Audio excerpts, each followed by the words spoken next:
In the middle of the Great Depression, gold went up 75%. It went up from $20 an ounce to $35 an ounce. And gold was your best performing asset. Homestake mining was the best performing asset on the New York Stock Exchange in the middle of the Great Depression.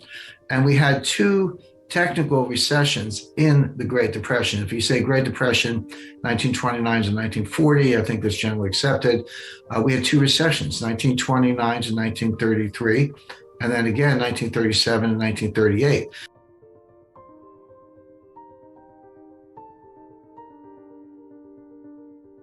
But the period from 1933 to 1936 was a period of high growth. 1933 was one of the best years in the history of the stock market, but that's because FDR devalued the dollar and the gold went up 75% from $20 an ounce to $35 an ounce. So you can have inflation and you can have growth in the middle of a depression, but you do it by raising the price of gold. Bitcoin is basically garbage. If you want to buy it, knock yourself out, but it's junk. Now you can say, well, why is it going up? Well, it's like any other bubble. I mean, just look at a chart. It looks like every other bubble. It looks like the Nikkei in 1989. It looks like the NASDAQ in 1999. It just says bubble dynamics. But what people don't understand is the extent of the fraud in the Bitcoin price. A couple of things.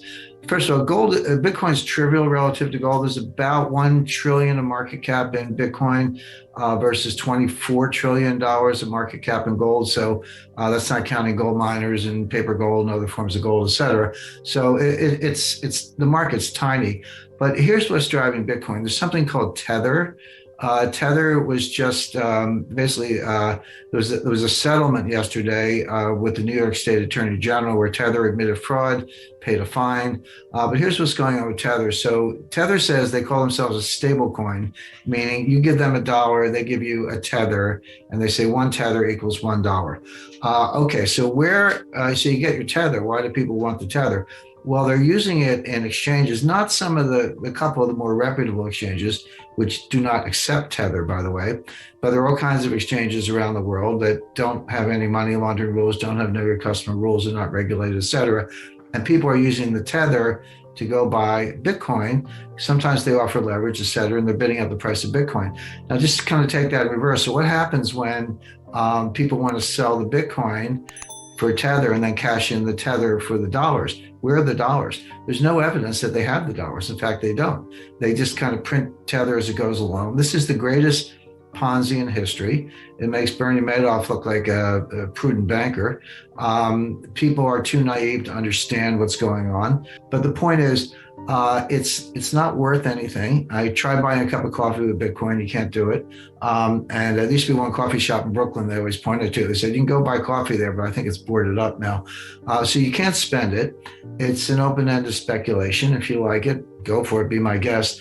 But it's a fantastic Ponzi scheme being driven by the fraud in Tether.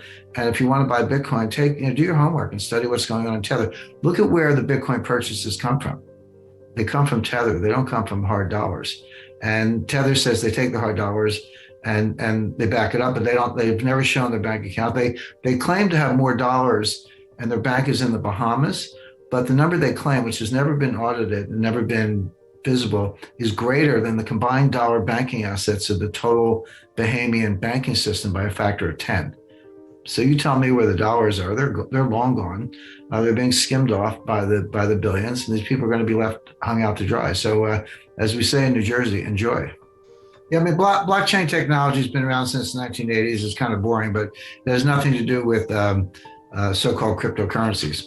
And by the way, this idea, I hear it a lot, Bitcoin will replace the dollars, the global reserve asset, all this stuff. It's nonsense. What people don't understand is that currencies are not global reserve assets. The assets are securities denominated in a currency. So you go to China, they have $1.4 trillion in treasury notes and bills.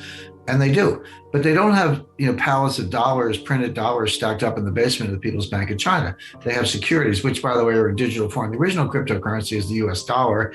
It hasn't been issued, treasury securities haven't been issued in paper form since 1980. So it's a completely digital ledger. The message traffic is encrypted. So your dollar is your best cryptocurrency. But the reason that Bitcoin will never be a reserve asset, it's not because there's no form of money there. I guess you can say Bitcoin's a form form of money.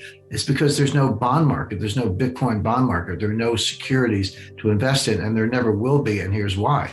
Because the reason people say it's an inflation hedge is because the amount of Bitcoin is capped, which shows that really good applied mathematicians and developers don't understand anything about monetary economics, because your economy keeps growing. Now, the complaint about central banks is that they grow the money faster than the economy, and that's a legitimate complaint. But you at least have to grow the money supply to keep pace with the economy. If you don't, then each unit of money, and Bitcoin's capped at, I think, 21 million coins, and we're getting there. We're never going to get to 21 million because you need more electric power than the sun to mine the last Bitcoin. So you're going to run out of new Bitcoin sooner than later. But if the amount of currency is fixed and the economy keeps going up, each unit of currency buys more and more goods. And that's why they think that the value is going to go up, and it has so far. That's deflationary. When the value of money goes up, that's deflationary. Why would you borrow money in a deflationary currency? You would owe more than you borrowed. Borrowers love inflationary currencies because they get to pay back less. Now, in a perfect world, there'd be no inflation or deflation, but you're never going to have a Bitcoin bond market because you're never going to have a borrower dumb enough to borrow in a currency that only goes up. And if you don't have the securities market, you're not going to have a reserve currency. So again, it's gambling. I prefer roulette because you get a nice drink and you can enjoy the ambiance, but it's kind of a joke. Well, actually, gold never wins or loses because it's an element. It's atomic number 79. It is what it is. If you have a gold coin and you put it in a drawer and you go away for a year and you come back and open the drawer, you got one gold coin. It didn't multiply itself. So what happens is the dollar price of gold goes up or it goes down. You got different forecasts. But when that happens, nothing happens to gold. It tells you something about the dollar. It's kind of like when you have a patient, the first thing a diagnostician or a doctor does is you take the patient's temperature, and you stick a thermometer in your mouth. Now you just kind of scan your forehead or whatever, but you take the patient's temperature to see if they're sick. And the dollar price of gold is the temperature of the dollar. So when the dollar price of gold goes up, nothing's happening to gold. It's just the dollar is getting weaker. When the dollar price of gold goes down, nothing's happening to gold. It's just that the dollar is getting stronger. So fluctuation in the dollar price of gold really tells you more about the dollar than it does about gold. And so if you say to me, is gold going to win? Yeah, gold's going to win a lot. But what it really means is the dollar is going to collapse. So $10,000 gold, that is my forecast. I think it actually will be higher, but I'm comfortable saying $10,000 gold or higher. That's my forecast. That's not a big win if you're a gold holder, because what really happened was the value of the dollar collapsed. But the reason to have gold is because it protects all of your other assets. In the world of $10,000 gold is the world where everything else has crashed. And so the gold will preserve your wealth. To change your